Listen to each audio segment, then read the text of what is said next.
بسم اللہ الرحمن الرحیم۔ السلام علیکم۔ ایک 50 سال کے آدمی نے 12 سال کی لڑکی سے شادی کر لی، پھر پوری رات اسے زیادتی کا نشانہ بنایا۔ صبح اٹھ کے کہا میری اولاد ضرور ہوگی۔ جب گھر والوں نے اس لڑکی کو دیکھا تو ان کے رونگٹے کھڑے ہو گئے، کیونکہ میں خاموشی سے اپنا تکیہ اٹھائے اسٹور روم میں چلی آئی تھی۔ شاید میرے پاس کہنے کے لیے لفظ بھی نہیں تھے، نہ ہی میں نے کوئی جھگڑا کیا تھا اور نہ ہی کوئی سوال۔ اگر مجھے کچھ یاد تھا تو اتنا کہ میں نے اپنی زندگی کے قیمتی 15 سال ایسے مرد کے ساتھ ضائع کیے جو شاید کبھی میرا تھا ہی نہیں۔ میری آنکھوں سے آنسو بہہ رہے تھے لیکن دل جذبات سے خالی تھا۔ میرے شوہر نے عمر کے اس حصے میں میرے سر پر سوتن لا کر بٹھائی تھی کہ جب مجھے شوہر کے سوا کسی کا سہارا نہیں تھا۔ بڑا دکھ تو یہ تھا کہ میرے شوہر نے ایک 11 سالہ بچی کو میری سوتن بنایا تھا۔ میں اس سے مقابلہ کرتی بھی تو کیا کرتی، میرے لیے وہ ایک معصوم بچی تھی جسے اس کے گھر والوں نے کیوں 40-50 سالہ مرد کے ساتھ رخصت کر دیا تھا۔ جب میرا شوہر گھونگھٹ پہنے اس معصوم بچی کو گھر لے کر داخل ہوا اور اس نے مجھے بتایا کہ اس نے اولاد کے لیے ایک بچی سے شادی کی ہے تو میرے ہوش اڑ گئے۔ میں نے کہا معصوم بچی تمہاری خواہش کیسے پوری کرے گی؟ میری بات پر میرے شوہر نے بڑے طنزیہ انداز میں مجھے کہا، ایک عمر والی عورت کو رکھ کر دیکھ لیا نا، 15 سال میں ایک بچہ نہ دے سکی، اب دیکھنا یہ مجھے اولاد دے گی، میں بھی بیٹے کا باپ بنوں گا، میرا بھی سینہ فخر سے چوڑا ہو جائے گا۔ یہ کہہ کر میرا شوہر اس بچی کا ہاتھ پکڑے کمرے میں لے گیا۔ میں پھٹی پھٹی آنکھوں سے اسے دیکھتی رہ گئی۔ میں نے اس بچی کا چہرہ تو نہیں دیکھا تھا لیکن مجھے یقین تھا کہ وہ بہت معصوم ہوگی۔ میرے شوہر نے اس بچی کو میری جگہ دے دی تھی۔ میرے اندر عجیب سی بے چینی بڑھ رہی تھی۔ میں پڑھی لکھی عورت تھی اور جانتی تھی کہ یہ غیر قانونی شادی ہے، لیکن میں اپنے رشتوں کو بچانے کے لیے میں نے خاموشی اختیار کر لی تھی۔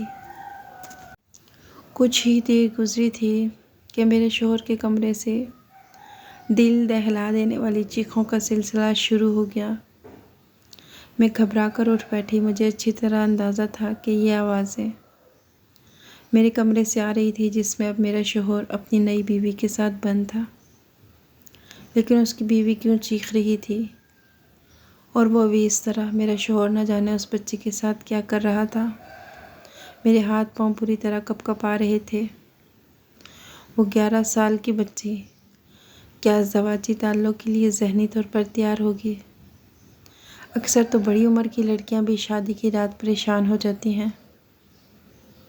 نئے لوگ، نئے رشتے اور تعلق اتنی آسانی سے تو نہیں بنتے۔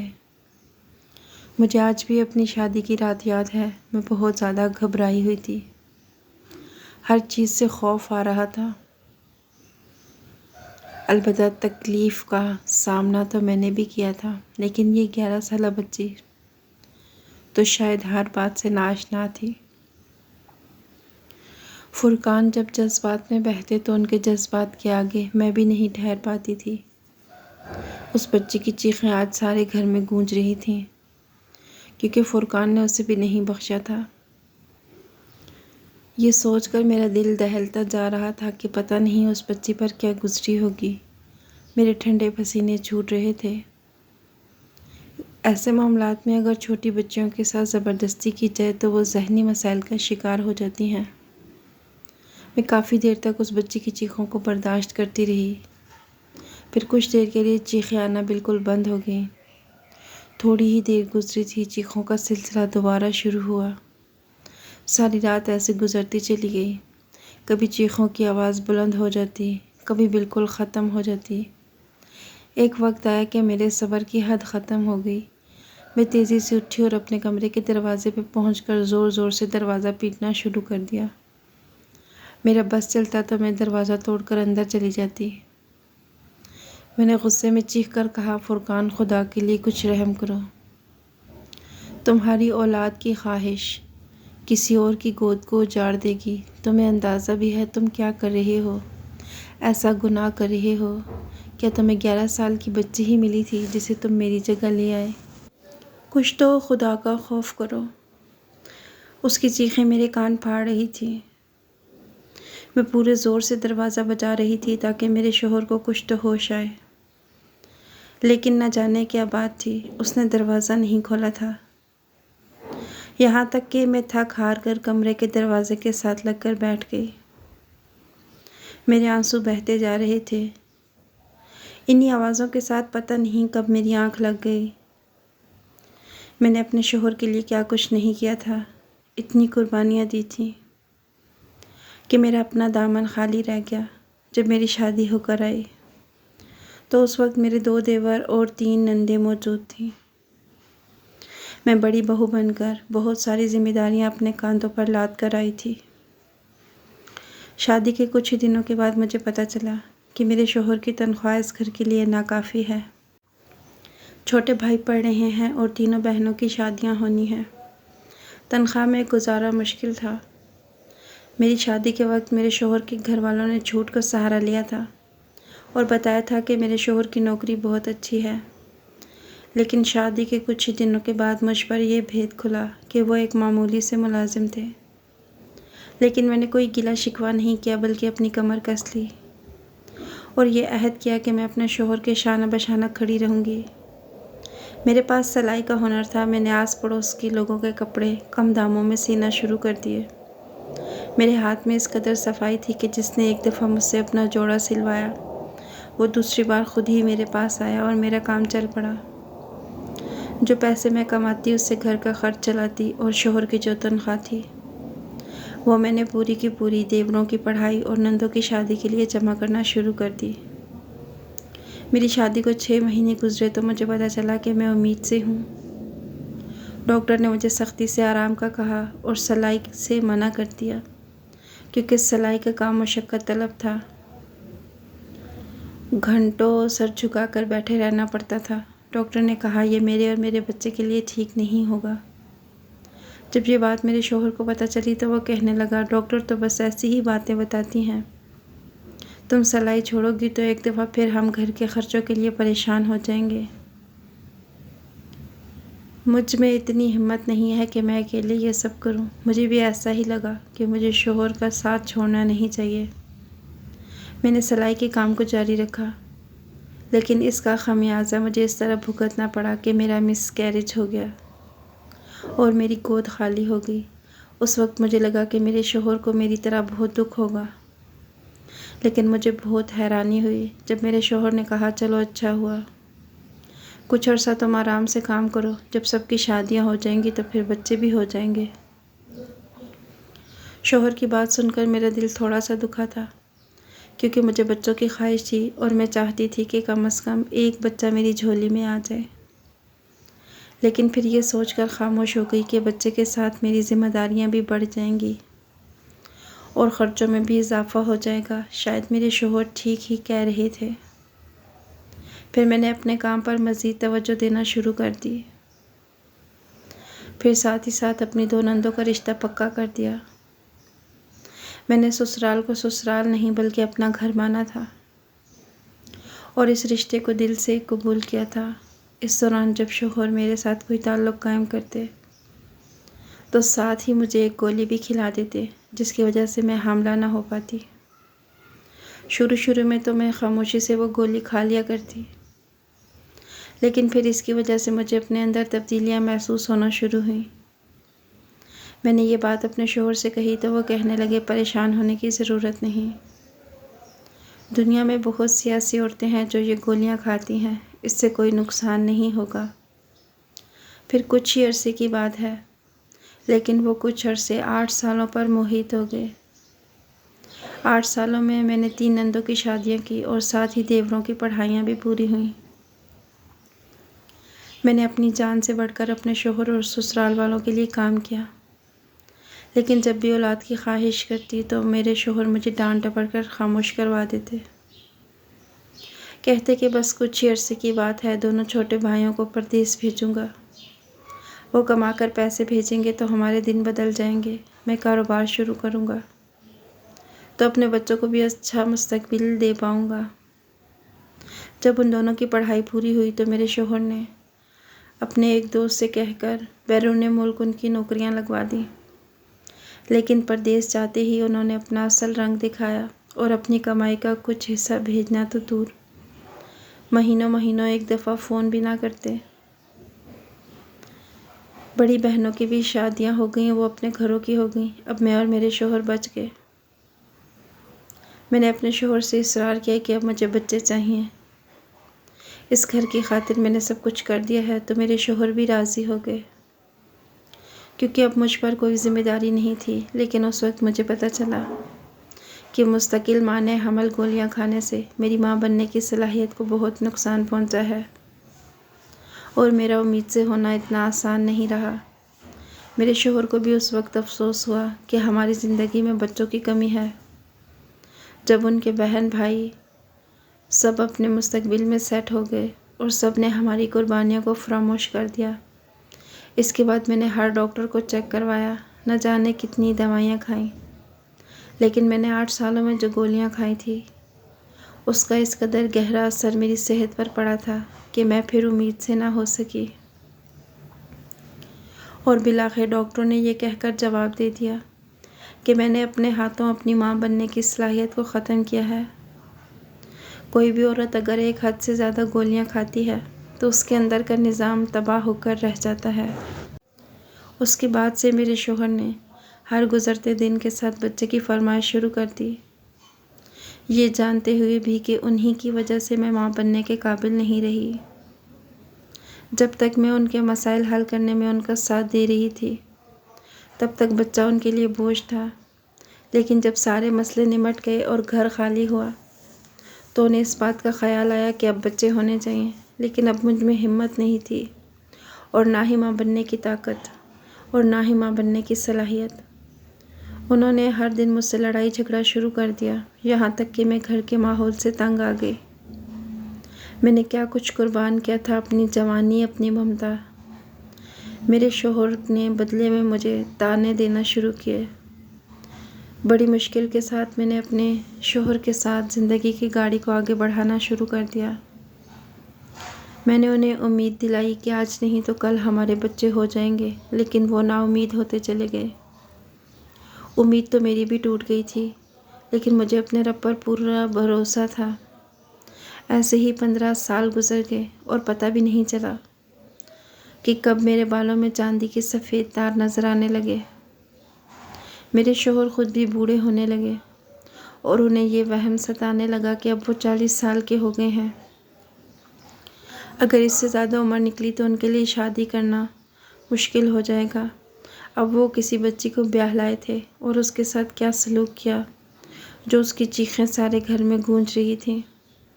جیسے ہی صبح کو سورج نکلا میرے شوہر نے کمرے کا دروازہ کھولا۔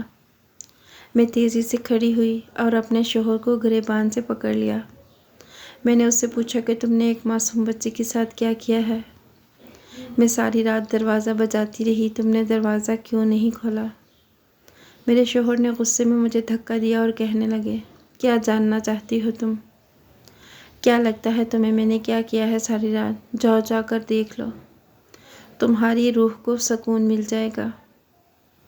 تم نے تو مجھے برباد کرنے میں کوئی کسر نہیں چھوڑی۔ جیسے ہی میں کمرے کے اندر داخل ہوئی میرے ہوش اڑ گئے۔ میں ہکا بکا سے بستر پر بیٹھی دلہن کو دیکھ رہی تھی جو اب بھی رونے میں مشغول تھی۔ میں اسے دیکھتی ہی جا رہی تھی کیونکہ میرے سامنے کا منظر ناقابل یقین تھا۔ میرے شوہر نے مجھے بتایا تھا کہ انہوں نے 11 سال کی بچی سے شادی کی ہے۔ جب اس بچی کو گھر لائے تھے تو وہ گھونگھٹ میں تھی، میں نے اس کا چہرہ نہیں دیکھا تھا۔ مجھے لگا کہ وہ معصوم سی بچی ہوگی، لیکن میرے سامنے جو بستر پر بیٹھی تھی وہ کوئی 11 سال کی بچی نہیں تھی بلکہ ایک پکی عمر کی عورت تھی جس کا قد بچوں جیسا تھا۔ وہ پھوٹ پھوٹ کے رو رہی تھی، حیرت سے کبھی مجھے دیکھتی۔ میں دروازے پہ کھڑے اپنے شوہر کو دیکھا جس کا چہرہ غصے سے سرخ تھا۔ میں نے اپنے شوہر سے پوچھا، یہ سب کیا ہے؟ تو میرا شوہر نفرت سے کہنے لگا، تم سے شادی کر کے میری قسمت پھوٹی تھی، میں نے اولاد کے لیے دوسری شادی کی تو بھی میرے ساتھ دھوکہ ہی ہوا۔ اس کے بھائی نے یہ کہہ کر اسے میرے ساتھ رخصت کیا تھا کہ یہ 11 سال کی بچی ہے۔ اس کے بھائی نے مجھے اس کا چہرہ بھی نہیں دکھایا اور میں اس کی باتوں میں آ گیا، کیونکہ وہ میرا پرانا دوست ہے۔ مجھے نہیں پتا تھا کہ وہ میرے ساتھ اتنا بڑا دھوکہ کرے گا اور اپنے اس چھوٹے قد کی بونی بہن کو میرے سر پر تھوپ دے گا۔ جب میں نے اس کا گھونگھٹ اٹھایا تو تب مجھے پتا چلا کہ یہ کوئی بچی نہیں ہے، ایک عورت ہے۔ اس لیے میں نے غصے میں اسے مارنا پیٹنا شروع کر دیا۔ یہی وجہ تھی کہ یہ چیخ چلا رہی تھی۔ یہ کہتی ہے کہ یہ بے قصور ہے، لیکن میں نہیں مانتا۔ میری زندگی برباد کر دی ہے اس نے۔ یہ تو تمہاری جتنی عمر والی عورت ہے، یہ مجھے بچہ کہاں سے دے گی؟ اور اس کے بھائی نے حق مہر میں بھی 10 لاکھ روپے لکھوائے ہیں۔ میں تو اسے چھوڑنے کا بھی نہیں سوچ سکتا۔ میرے شوہر نے چپل اٹھائی اور دوبارہ اسے پیٹنے لگا۔ میں نے بڑی مشکل سے اپنے شوہر کو روکا اور اسے کمرے سے باہر نکالا۔ وہ غصے میں گالیاں دیتا ہوا گھر سے باہر چلا گیا۔ میں اس عورت کے قریب بیٹھ گئی۔ وہ پھوٹ پھوٹ کر رو رہی تھی۔ میں نے بڑی مشکل سے اسے چپ کروایا اور اس سے پوچھا کہ اتنا بڑا دھوکہ کیوں کیا؟ وہ روتے ہوئے کہنے لگی، میں نے کوئی دھوکہ نہیں کیا، جو کچھ کیا میرے بھائی نے کیا۔ میری شادی نہیں ہو رہی تھی، وہ مجھ سے جان چھڑوانا چاہتا تھا۔ اسی لیے اس نے تمہارے شوہر کو میرا رشتہ دیا۔ اس نے مجھے دھمکی دے کر اتنا ہی کہا کہ میں ہر معاملے میں خاموش رہوں۔ مجھے نہیں معلوم تھا کہ فرقان کو یہ بتایا گیا ہے کہ میں 11 سال کی بچی ہوں۔ یہ بات رخصتی کے وقت میرے بھائی نے مجھے چپکے سے بتائی تھی، جسے سن کر میں خود بھی پریشان ہو گئی۔ اور پھر کل رات جب فرقان نے میرا گھونگھٹ اٹھایا تو اسے میرا سچ خود ہی پتہ چل گیا۔ اس نے میرے ساتھ مار پیٹ کرنا شروع کر دی۔ میں ساری رات روتی رہی، چیختی رہی اور اپنی بے گناہی بیان کرتی رہی، لیکن فرقان پر تو کوئی جنون سوار تھا۔ اس نے مجھے مار مار کر میرا حشر بگاڑ دیا۔ یہ کہہ کر اس نے اپنی قمیض بازو سے سرکائی تو میں نے اپنی آنکھیں بند کر لی، کیونکہ واقعی اس کے بدن پر نیل پڑے ہوئے تھے۔ مجھے اپنے شوہر سے اس قدر گھٹیا پن کی امید نہیں تھی۔ اسے کم از کم اپنی دوسری بیوی کی بات مان لینی چاہیے تھی، لیکن خیر، فرقان جیسے آدمی سے اور کیا توقع کی جا سکتی تھی، جس نے اپنی پہلی بیوی کو بھی اپنے مقصد کے لیے استعمال کیا اور دوسری بیوی کو بھی بچی سمجھ کر لے آیا۔ میں خاموشی سے اپنی سوتن کو دیکھنے لگی۔ وہ روتے ہوئے مجھ سے کہنے لگی، مجھے معاف کر دیں، میں آپ کا گھر برباد کرنا نہیں چاہتی تھی، لیکن میں اپنے بھائی کی وجہ سے مجبور تھی۔ بات سن کر میں مسکرا دی اور اس سے کہا، تم کیا میرا گھر برباد کرو گی؟ میری تو پوری زندگی ہی فرقان کی وجہ سے برباد ہو چکی ہے۔ میں نے ہمیشہ وہی کیا جو اس نے کہا، لیکن اس نے وہی کیا جو اسے ٹھیک لگا۔ اپنی ذات اور بہن بھائیوں کے مفاد کے لیے وہ مجھے استعمال کرتا رہا، اور آج تو میں 11 سال کی بچی نکلی تو مجھے حقیقتاً بہت افسوس ہوتا، لیکن مجھے یہ دیکھ کر خوشی ہوئی کہ کسی بچی کی زندگی خراب نہیں ہوئی، بلکہ ایک عورت کی شادی ہو گئی ہے۔ شاید فرقان کی یہی سزا ہونی چاہیے۔ میں نے اس سے کہا، تم میرا ساتھ دو گی؟ وہ کہنے لگی، میں آپ کا ساتھ دوں گی، کبھی آپ سے دشمنی نہیں کروں گی، کبھی آپ کے خلاف نہیں جاؤں گی۔ پھر وہ مجھے ہاتھ جوڑ کر کہنے لگی، آپ جیسے کہیں گی میں ویسا ہی کروں گی، بس آپ مجھے اس گھر میں عزت کی زندگی گزارنے دینا۔ فرقان مجھے طلاق نہیں دے سکتا۔ اگر آپ اور میں ایک ہو جائیں تو ہم مل کر فرقان کو ٹھیک کر سکتے ہیں۔ اس کی بات سن کر میں چونک اٹھی۔ واقعی ہم دو عورتیں ایک ہو جاتیں تو ہم اپنے شوہر سے زیادہ طاقتور تھیں۔ میری کمائی ہمیشہ سے فرقان سے زیادہ تھی، اور یہ گھر میری شادی کے وقت ہی بنا تھا، جسے میں نے آہستہ آہستہ 12 سالوں میں پیسے چکا کر لیا تھا۔ یہ گھر میرے ہی نام پر تھا۔ میں نے اپنی سوتن سے ہاتھ ملا لیا، کیونکہ اب فرقان کو سبق سکھانے کا وقت آ چکا تھا۔ میں کبھی ماں نہیں بن سکتی تھی، اور میری سوتن سائرہ کبھی فرقان کے دل میں اپنی جگہ نہیں بنا سکتی تھی۔ اس لیے اسے اپنے سر پر مسلط رکھنے کا بھی کوئی فائدہ نہیں تھا۔ ہم دونوں نے مل کر اسے گھر سے باہر نکالا اور نئے سرے سے اپنی زندگی شروع کی۔ آج میں پھر سے سلائی کر کے ایک گھر چلا رہی ہوں اور میری سوتن ایک بہت اچھی بیوٹیشین ہے۔ اس نے گھر میں ہی اپنا پارلر کھول لیا ہے۔ ہم دونوں نے اپنی زندگیوں کو اپنی طرز پر جینا شروع کر دیا ہے، کیونکہ ہمیں لگتا ہے کہ فرقان جیسے شوہر کے ساتھ رہنے سے تنہا رہنا بہتر ہے۔ فرقان کو اس کی بہنوں نے بھی کوئی جگہ نہ دی۔ آج وہ در در کی ٹھوکریں کھا رہا ہے۔ جو لوگ اپنے رشتوں کو اپنے مقصد کے لیے استعمال کرتے ہیں، آخر میں وہ اسی طرح تنہا رہ جاتے ہیں، اور ہم جیسے لوگ جو ہمیشہ رشتوں کی خاطر قربانیاں دیتے ہیں، وہ تنہا ہو کر بھی تنہا نہیں ہوتے۔ مجھے بھی میری سوتن سائرہ کا ساتھ تھا۔ ہم ایک دوسرے کے ساتھ خوش ہیں۔ اب ہماری سمجھ میں ایک بات آ گئی ہے کہ شادی زندگی کا ایک حصہ ہے، پوری زندگی نہیں۔ میں نے اتنے سال ضائع کیے۔ اس بات کا مجھے آج تک افسوس ہے کہ میں کیوں شروع میں ہی اس کی فطرت کو سمجھ نہ سکی۔ آپ لوگ بتائیں، کیا میں نے اور سائرہ نے جو کچھ کیا وہ ٹھیک ہے، یا ہمیں فرقان کو معاف کر کے ایک موقع دینے کی ضرورت ہے؟ آپ مجھے ضرور بتائیے گا۔ ویڈیو پسند آئی تو لائک کیجیے گا۔ اگلی ویڈیو تک کے لیے اللہ حافظ۔